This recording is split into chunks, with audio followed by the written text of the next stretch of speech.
ilmu tersebut. Masya Allah, ya. Berfungsi ini.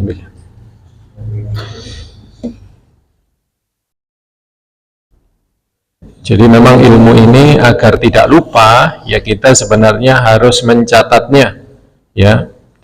Karena ilmu ini harus diikat jamaah. Kalau tidak gitu dia lepas, sama seperti Al-Quran. Al-Quran harus dimurojaah, ilmu pun sebenarnya harus dimurojaah. Ya, dengan dicatat, ya nanti di rumah mungkin bisa dibaca kembali catatannya ketika nganggur, ya. Atau mungkin zaman sekarang, ya tidak mencatat, ya mungkin yang tua-tua sudah uzur, itu bisa menontonnya di YouTube, ya Bapak Ibu. Bisa menontonnya di YouTube, di channelnya ini Masjid Darussalam di YouTube, ya, Masjid Darussalam. Kadang saya sendiri pun memurojaah apa yang telah saya sampaikan di pertemuan ini, ya nanti di rumah. Saya juga menonton video dari semua ustadz-ustadz yang ada di Masjid Darussalam, terutama Al-Ustadz Dwi Triyono dan juga Al-Ustadz Nanang Zakaria. Itu biasanya saya nonton di channelnya Masjid Darussalam ini. Jadi enak sekarang murojaahnya, ya bisa sambil duduk di rumah, sambil tiduran di rumah, ya. Yang belum subscribe, ya di subscribe ini, ya, channelnya Masjid Darussalam, ada di YouTube. Nah, ini jazakallah khair kepada Al-Akh Saiful, ya, yang selalu istiqomah di dalam mensupport atau mengupload video-video semua kajian yang ada di Masjid Darussalam. Hanya saja beberapa catatan Ustadz Saiful, ininya itu Syahrul, maaf Ustadz Syahrul, suaranya ini menggema kalau tidak dengan mikrofon ini, ya. Kalau dengan mikrofon ini suaranya jadi lebih fokus dan lebih bagus, ya. Baik jamaah rahimakumullah, pada pertemuan yang lalu telah kita sampaikan hadis Rasulullah Shallallahu Alaihi Wasallam yang menjelaskan tentang keutamaan orang alim daripada orang ahli ibadah, ya. Kata Rasulullah, orang alim itu dibandingkan oleh Rasulullah seperti diri Rasulullah. Orang ahli ibadah dibandingkan dengan kedudukan para sahabat yang kedudukannya itu paling rendah. Bahkan Rasulullah Shallallahu Alaihi Wasallam mengatakan, ya, kepada keutamaan menjadi orang yang alim, mengerti ilmu agama, itu Allah Subhanahu Wa Taala dan para malaikatnya dan penduduk langit serta penduduk bumi, sampai semut yang ada di sarangnya dan hewan-hewan yang ada di dasar lautan itu bersolawat mendoakan kebaikan kepada muallimin nasal khair, orang alim yang mengajarkan ilmunya kepada manusia. Kemarin juga kita telah sebutkan apa sih itu pengertian orang alim dan apa sih pengertian abid ahli ibadah. Orang alim adalah orang yang mengerti seluk-beluk ilmu syariat Islam, ya, bukan hanya mengerti secara umum, tapi dia mengerti permasalahan-permasalahan detail di dalam agama Islam. Ini orang alim, serta dia mengamalkan apa? Ilmu yang dia pelajari, ilmu yang berkaitan dengan badan seperti sholat, puasa, dan juga ilmu yang berkaitan dengan hati seperti sabar, tawakal, ya, dan seterusnya. Ya, ini orang alim. Berbeda dengan orang abid ahli ibadah. Apa ahli ibadah itu? Adalah ahli ibadah itu dikatakan para ulama, mereka adalah al-mujtahidu fil ibadah, orang yang semangat saja di dalam melaksanakan ibadah. Dia hanya mengetahui yang nampak-nampak saja, yang zahir-zahir saja dari ibadah yang ia kerjakan. Penjelasan detailnya orang tersebut tidak paham, tapi bisa jadi semangatnya melebihi orang alim ini tadi, bisa jadi, ya. Seperti orang yang rajin sholat ke masjid 5 waktu, istiqomah terus di depan terus, tapi dia tidak belajar, dia tidak memperdalam ilmu syar'i, ya, maka dia dikatakan di sini dia ini adalah ahli ibadah saja, bukan orang alim, ya. Sehingga dalam permasalahan-permasalahan detail terhadap agama, orang ini butuh tanya kepada orang alim. Contoh ya, misalnya ada orang ahli ibadah, beberapa kasus masalah sholat dia tidak tahu hukumnya. Misalnya ada dia sholat berjamaah bersama imam, kemudian imam ketika harusnya duduk tasyahud akhir dan melakukan salam, harusnya ya, di rakaat keempat dia harusnya duduk tasyahud akhir dan melakukan salam, imamnya malah berdiri. Dia kira ini masih rakaat ketiga. Sementara makmum ahli ibadah ini yakin ini harusnya imam ini duduk salam, kok berdiri. Nah, ahli ibadah tidak tahu permasalahan seperti ini, dia harus ngapain? Ikut imam berdiri, sholatnya 5 dong. Karena dia yakin nih, hakul yakin ini imamnya kelebihan 1. Kalau dia ikuti imam, batal sholatnya. Kenapa? Sholat 5. Gak ada dalam Islam sholat 5 rakaat apa? Sholat wajib. Paling banyak 4. Ataukah dia pisah dengan imam? Enggak, saya yakin, saya mau teruskan lanjut saya niatkan mufaraqah ma imam.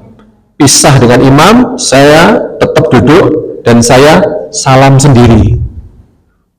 Apa sikap apa yang dia ambil belum tentu ahli ibadah itu tahu. Kalau orang alim punya sikap tahu, kenapa? Karena dia belajar.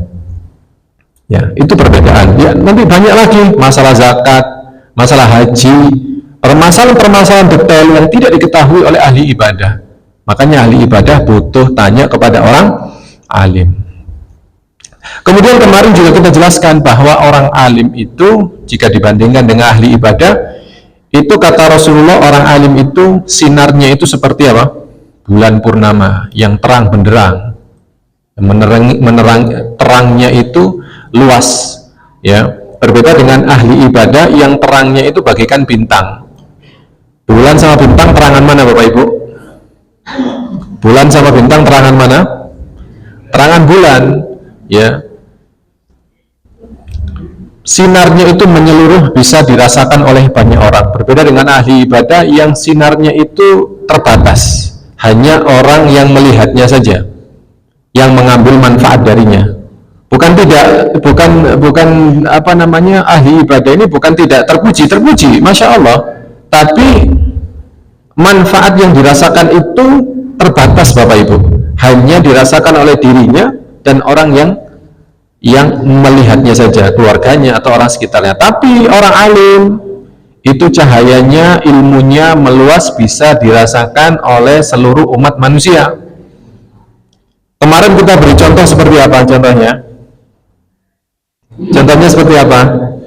Contohnya adalah kitab yang kita baca sekarang ini di masjid ini, itu bisa kita nikmati ilmu penulisnya, padahal penulisnya orang mana, Bapak Ibu? Penulisnya orang Syam, jauh sekali. Bahkan ketika nulis buku ini, penulisnya tidak terbayang oleh dirinya bahwa kitab ini akan dibaca di Indonesia, di Masjid Darussalam. Tidak terbayang oleh penulis, ya. Tapi ternyata kita bisa menikmati ilmu beliau sekarang ini di Indonesia, di Malang, di Masjid Darussalam. Ini maksudnya, cahayanya orang alim itu seperti bulan purnama yang merata, bisa dirasakan oleh seluruh umat manusia. Kemudian Bapak Ibu jamaah Masjid Darussalam rahimani wa rahimakumullah, orang yang alim itu dan mengajarkan ilmunya itu didoakan oleh para malaikat, Bapak Ibu, didoakan oleh para malaikat, oleh penduduk langit, bumi, bahkan apa namanya, semut di sarangnya, serta apa namanya, hewan yang ada di dasar lautan. Itu la yusalluna ala muallimin nasal khair, kata Rasulullah, didoakan dengan kebaikan. Wal murad bil khair huna huwa ilmuddin alladhi huwa anfa'u lahum wa ma bihin najatu. Mengajarkan kebaikan itu di sini maksudnya adalah mengajarkan ilmu agama, Bapak Ibu, ya, yang ada di dalam hadis ini, di mana keutamaan ini didoakan oleh banyak orang, penduduk langit, penduduk bumi semua mendoakan orang yang mengajarkan kebaikan. Nah, kebaikan ini apa? Kata para ulama, kebaikan ini adalah ilmu agama. Lu kenapa kok ilmu agama? Kenapa kok bukan ilmu kesehatan? Ilmu kesehatan bermanfaat, baik untuk mereka, ada pahalanya tersendiri. Tapi untuk mendapatkan keutamaan yang satu ini, yaitu kata para ulama, al-khair di sini adalah ilmu agama. Kenapa? Karena ilmu agama itu akan menyelamatkan orang yang diajarkan, ya, itu berdampak baik untuk diri, untuk perkara dunianya dan akhiratnya. Dunianya membaik, akhiratnya insya Allah pun baik jika dia mengetahui kebenaran, kebaikan, kemudian dia amalkan. Kemudian Bapak Ibu jamaah rahimakumullah, kemarin juga kita telah sebutkan bahwa para malaikat itu meletakkan sayapnya dalam rangka ridho, mengapresiasi para penuntut ilmu. Penulis mengatakan bahwa malaikat meletakkan sayapnya itu ada 3 pendapat di antara para ulama. Apa maksudnya malaikat meletakkan sayapnya? Pendapat pertama maksudnya adalah ya benar-benar meletakkan sayapnya, ya. Cuma kita tidak nampak saja. Para malaikat punya sayap, Bapak Ibu, dan meletakkan sayapnya dalam bentuk mengapresiasi ridho kepada aktivitas penuntut ilmu sekarang ini. Kemudian pendapat kedua, itu maksudnya adalah bentuk tawaduk saja. Para malaikat itu menghormati, memuliakan penuntut ilmu. Bentuk tawaduk saja, tidak benar-benar meletakkan sayapnya, tidak. Ini pendapat kedua. Pendapat ketiga, bahwa para malaikat itu turun ke bumi dan mereka tidak terbang. Kalau ada majelis taklim seperti ini, para malaikat turun ke bumi, tidak terbang, dan ikut hadir di dalam majelis ilmu. Ini ada 3 pendapat tentang makna bahwa para malaikat itu meletakkan sayapnya dalam rangka ridho kepada penuntut ilmu. Ya. Kemudian kita telah sampaikan juga kemarin bahwa pelajaran yang bisa kita ambil dari hadis ini, bahwa penghormatan dan kemuliaan itu diberikan kepada para penuntut ilmu, ya, orang yang banyak ilmunya, luas ilmunya, serta mengamalkan ilmunya, ya, bukan kepada orang yang banyak hartanya, ya. Penghormatan kita memuliakan seseorang, kita menghormati seseorang, itu layak kita berikan kepada mereka yang banyak ilmunya, yang luas ilmu agamanya, serta mengamalkan ilmunya, bukan kepada orang kaya, ya. Orang kaya itu kita muliakan, kita hormati karena apa, Bapak Ibu? Karena apanya? Karena ketakwaannya, bukan karena harta benda yang ia miliki. Kalau kita memuliakan orang kaya karena hartanya, ya, rumahnya yang Masya Allah, hartanya yang Masya Allah ini, itu kita itu sebuah kekurangan di dalam beragama. Karena Rasulullah SAW pernah mengatakan, man tawadha'a li ghaniyyin li ghinahu faqad dhahaba thulutsa dinahu. Barang siapa yang menghormati, memuliakan orang kaya karena hartanya, maka telah hilang 2/3 agamanya, ya. Jadi menghormati orang kaya karena hartanya itu adalah akhlak yang tidak bagus dalam Islam. Orang kaya kita hormati karena ketakwaannya, karena ilmunya, kedermawanannya, peduli dengan umat Islam, peduli dengan masyarakat, bantu sana sini, dia bertakwa dengan hartanya, ya. Karena itulah kita hormati dan kita muliakan orang kaya tersebut, ya. Karena Bapak Ibu, kenapa Islam melarang menghormati orang kaya karena hartanya? Karena nanti akan timbul akhlak di mana manusia tidak menghargai orang miskin, ya. Akan timbul akhlak di mana manusia tidak menghargai lagi orang yang tidak berduit. Orang yang tidak punya harta benda itu dipandang remeh, dipandang rendah. Kalau Islam mengesahkan pemikiran seperti tadi, oh yang mulia itu berarti ya yang punya harta. Oh tidak, bisa jadi yang punya harta banyak itu Bisa jadi orang miskin yang tidak punya apa-apa ini lebih mulia daripada yang punya harta tadi, karena ketakwaan dan keilmuan yang dimiliki oleh si miskin ini tadi. Sementara yang kaya tadi malah tidak bertakwa ya dengan harta yang mereka miliki.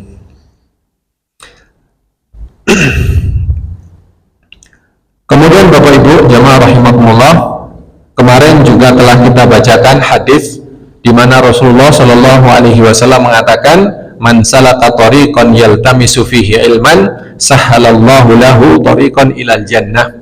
Barang siapa yang meniti jalan untuk mencari ilmu, maka Allah akan mudahkan jalannya menuju syurga.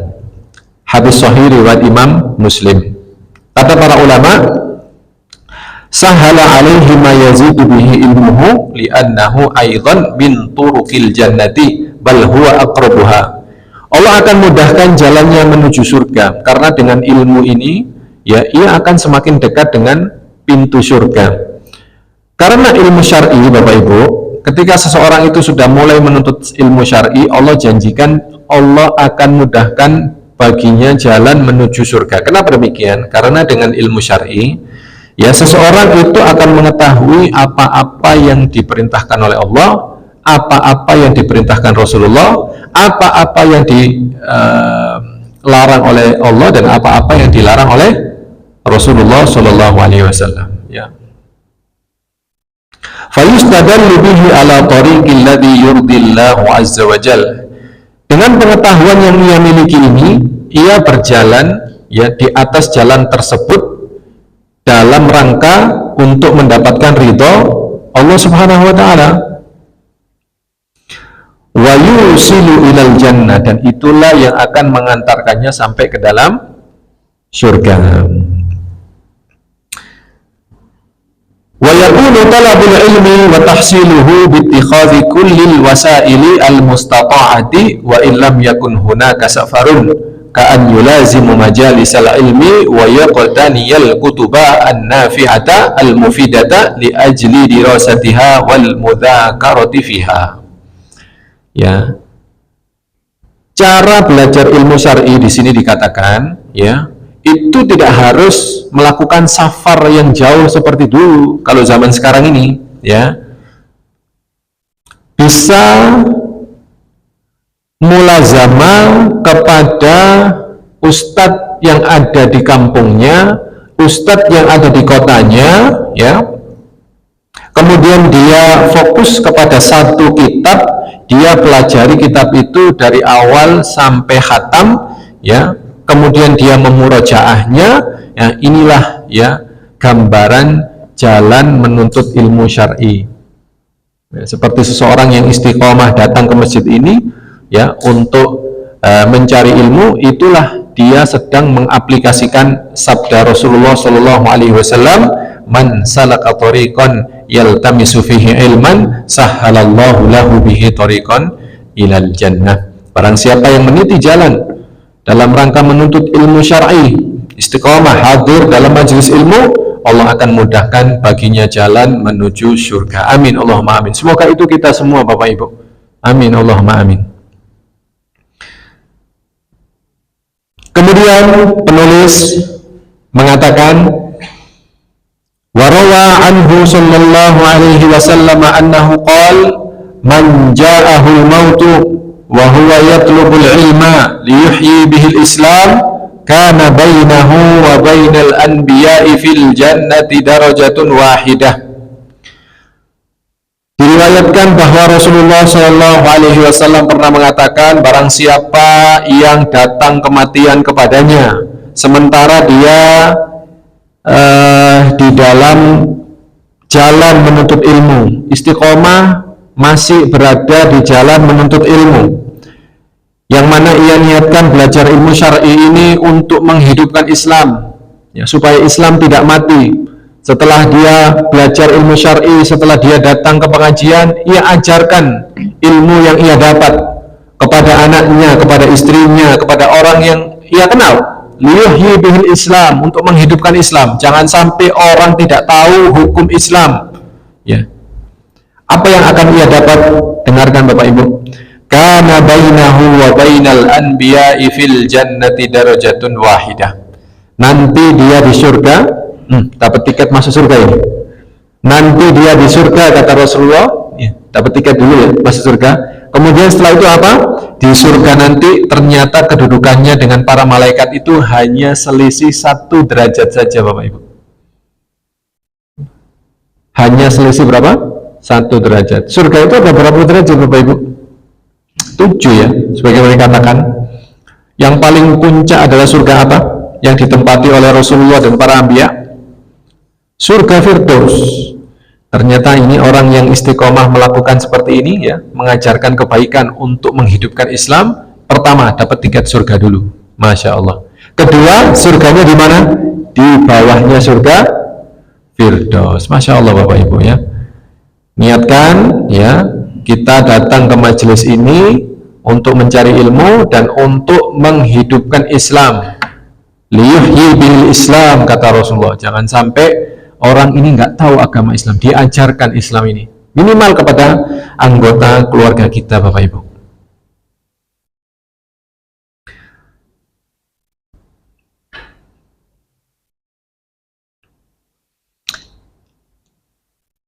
Kemudian penulis mengatakan ya, wa min fadhailit ta'lim ma akhrajahu fi sahihaini an Sahlin bin Sa'ad radhiyallahu ta'ala anhu anna Rasulullah sallallahu alaihi wasallam qala li Ali radhiyallahu ta'ala anhu, termasuk keutamaan taklim ya, disebutkan di dalam Sahih Bukhari dan Sahih Muslim dari sahabat Sahl bin Sa'ad bahwa Rasulullah pernah mengatakan kepada sahabat Ali radhiyallahu ta'ala anhu, Rasulullah SAW mengatakan, li'an yahdiyallahu bika rajulan wahidan khairun min ayyakuna laka humurin na'am. Wahai Ali ya,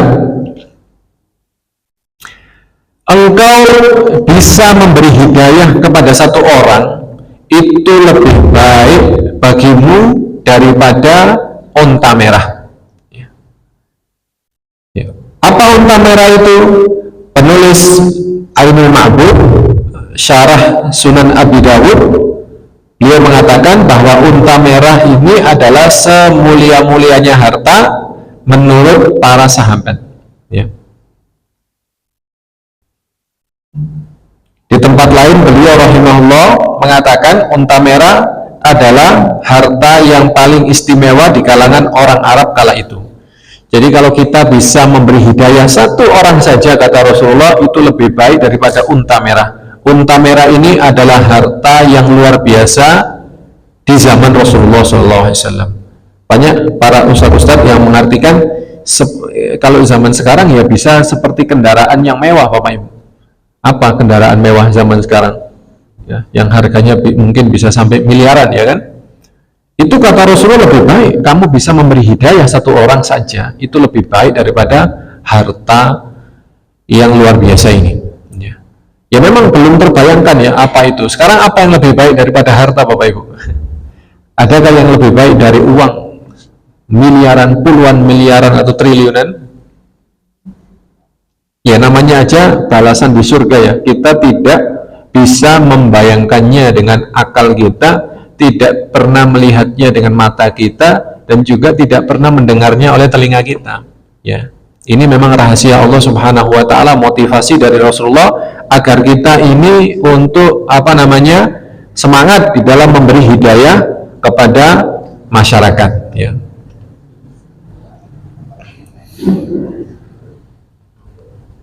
Ini ada ulama mengatakan ambil andil dalam dakwah selama kita masih hidup. Seluruh sahabat Nabi ada andilnya di dalam dakwah, kita pun harus ambil andil ini ya. Kita harus punya andil di dalam berdakwah, Bapak Ibu ya. Mungkin kita tidak mampu untuk berbicara seperti saya di meja ini, tapi kita bisa berdakwah secara face to face ya, face to face. Atau juga kita mungkin bisa berdakwah di sosial media dengan membuat status, membuat story-story yang bermanfaat ya. Atau bahkan kita bisa men-share jadwal kajian yang ada di Masjid Darussalam, dibuat story, dibuat status. Ya, kalau ada orang yang datang ke masjid ini gara-gara status antum, ya, dan orang ini mendengarkan kajian di masjid ini, mengamalkan ilmu yang telah disampaikan oleh para asatidzah di masjid ini, itu Bapak mendapatkan pahala jariah luar biasa. Satu, pahala jariah. Kedua, pahala yang Rasulullah katakan ini, khairun laka min humurin na'am, lebih baik daripada unta merah. Ada balasannya, ada ganjarannya Bapak Ibu, jangan khawatir. Kita harus punya andil di dalam dakwah, walaupun itu hanya share poster kajian. Kemudian keutamaan lain yang balasannya itu mirip ini atau sama dengan berdakwah, ya, balasannya itu lebih baik daripada unta merah. Apa itu? Disebutkan di dalam hadis yang sahih riwayat Imam At-Tirmidzi bahwa Rasulullah Shallallahu Alaihi Wasallam mengatakan, Innallaha amaddakum bi salatin hiya khairun lakum min humurin na'am al-witru wa ja'alahu Allahu lakum fima baina salatil isya'i ila ayyutli al-fajru. Rasulullah mengatakan, sesungguhnya Allah telah memberikan anugerah kepada kalian berupa sholat, yang mana sholat ini, perhatikan, yang mana sholat ini lebih baik daripada unta merah.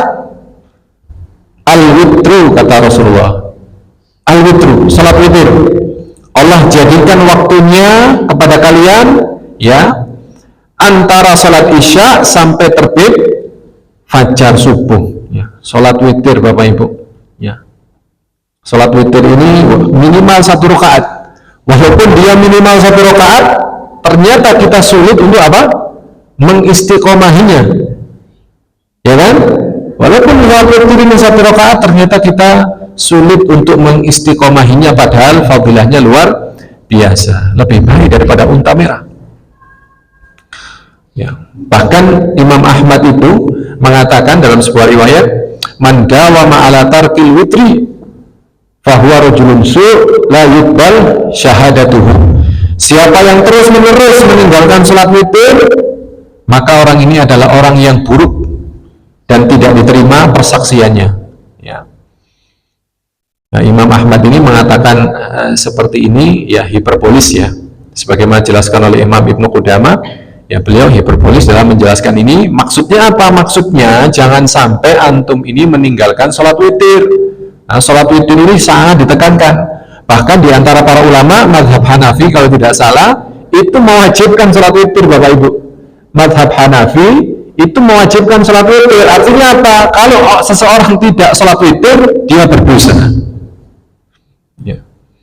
Tapi itu mazhab Hanafi. Mazhab Hambali sendiri, Imam Ahmad sendiri, pendapat ofisialnya bahwa sholat witir itu tidak sampai wajibnya.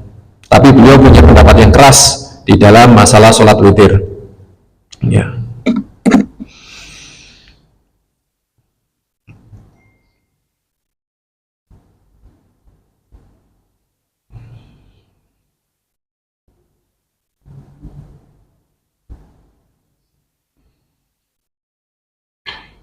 Kemudian Bapak Ibu rahimani wa rahimakumullah, penulis melanjutkan di mana beliau mengatakan di dalam kitabnya Mukhtasar Minhajul Qasidin. Jadi apa yang kita baca ini Bapak Ibu, itu semuanya adalah kalam atau ucapan dari Al-Imam Al-Ghazali. Penulis Mukhtasar Minhajul Qasidin hanya menghapus beberapa perkataan yang menurut penulis ini tidak perlu untuk disampaikan di sini karena memang ini adalah mukhtasar. Jadi ini semua yang kita baca dari kemarin sampai detik ini itu adalah kalamnya siapa? Al-Imam Al-Ghazali di dalam kitabnya Ihya Ulumuddin. Ya, penulis berkata, yakni Al-Imam Al-Ghazali, wa qala al-Hasanu rahimahullahu ta'ala laula al-ulama la sara an-nasu misli bahaim. Berkata Al-Hasan Al-Basri, seorang tabi'in Bapak Ibu. Al-Hasan Al-Basri sering kita dengar ya. Al-Hasan Al-Basri ya, petuah-petuahnya sering disampaikan juga oleh para khotib kita ya. Al-Hasan Al-Basri seorang tabi'in, muridnya para sahabat. Seorang ulama yang memang fokusnya itu dalam masalah tazkiyatun nafas. Makanya kita sering temukan kalamnya Al-Imam Al-Hasan Al-Basri itu sering berkaitan dengan hati. Berkata Al-Imam Al-Hasan Al-Basri rahimahullah, laulal ulama lasaran nasu mislul bahaim. Kalau tidak ada ulama ya, maka manusia ini itu seperti hewan ternak Bapak Ibu ya, liar. Kalau tidak ada ulama yang mengedukasi, mengarahkan, mendidik, maka manusia ini liar ya. Tapi dengan adanya para ulama ya, yang mendidik, mengarahkan, mengajarkan ilmu Allah, ilmu Rasulullah Sallallahu Alaihi Wasallam, maka manusia keluar dari batasan bahaim ini tadi menuju ya pribadi insania al-kamilah, menuju kemanusiaan, sifat kemanusiaan, pribadi kemanusiaan yang sempurna. Wa qala Mu'adz bin Jabal radhiyallahu taala anhu, berkata sahabat Mu'adz bin Jabal, semoga Allah meridhoinya, ta'allamul ilma fa inna ta'allamahu lillahi khasyatan wa talabuhu ibadatan wa mudarasatuhu tasbihun wal bahthu anhu jihadun wa ta'limuhu liman la ya'lamu sadaqatun wa badluhu li ahlihi qurbatun wa huwal anisul wahdah was sahibu fil khalwah. Ini masih motivasi dalam belajar ilmu agama. Belajarlah ilmu agama, kata sahabat Mu'adz ya. Belajarlah ilmu agama. Kenapa? Karena belajar ilmu agama itu adalah khosyah. Nanti akan muncul sifat khosyah pada diri kita. Kemarin sempat kita singgung ya, keutamaan khosyah apa? Ada yang masih ingat? Khosyah balasannya itu adalah surga, surga adn, dalam Quran surat Al-Bayyinah. Wa talabuhu ibadatun, mencari ilmu ini adalah ibadah, sama seperti sholat, sama seperti tarawih, sama seperti ibadah. Kita duduk sekarang khusyuk mendengarkan saya ngomong seperti ini ya, dalam menyampaikan ilmu agama kita duduk sabar seperti ini, itu kita ini di dalam apa Bapak Ibu? Di dalam atau sedang mengerjakan ibadah, sama seperti kita di dalam sholat kita. Makanya butuh keikhlasan, makanya butuh sabar dan keikhlasan. Wa talabuhu ibadah, mencarinya, menuntutnya adalah ibadah. Wa mudarasatuhu tasbihun, memurajaah ilmunya. Nanti di rumah pulang dilihat YouTube-nya misalnya mau murajaah, itu tasbih, sama seperti tasbih, bertasbih memuji Allah Subhanahu wa taala. Dan mencarinya adalah jihad, mengajarkan kepada manusia, kepada orang lain, itu sedekah hitungannya. Dan wabadluhu li ahlihi kurbatun, dan mencarinya, bersusah payah mencarinya kepada ahlinya, itu adalah kurbah, dalam rangka mendekatkan diri kepada Allah Subhanahu wa taala. Wal anisul wahda was sahibu fil khalwah, dan mencari ilmu ini sahibu fil khalwah, teman ketika sendirian. Maksudnya kalau kita membaca buku itu kan menuntut ilmu ya. Ya, dalam rangka sendirian itu maksudnya. Ini motivasi ya, masih dimotivasi, kita dimotivasi terus untuk menuntut ilmu dalam bab 1 ini ya, karena kita masih berada di bab 1. Apa bab 1-nya? Keutamaan ilmu. Jadi kita akan masih terus membicarakan masalah ilmu.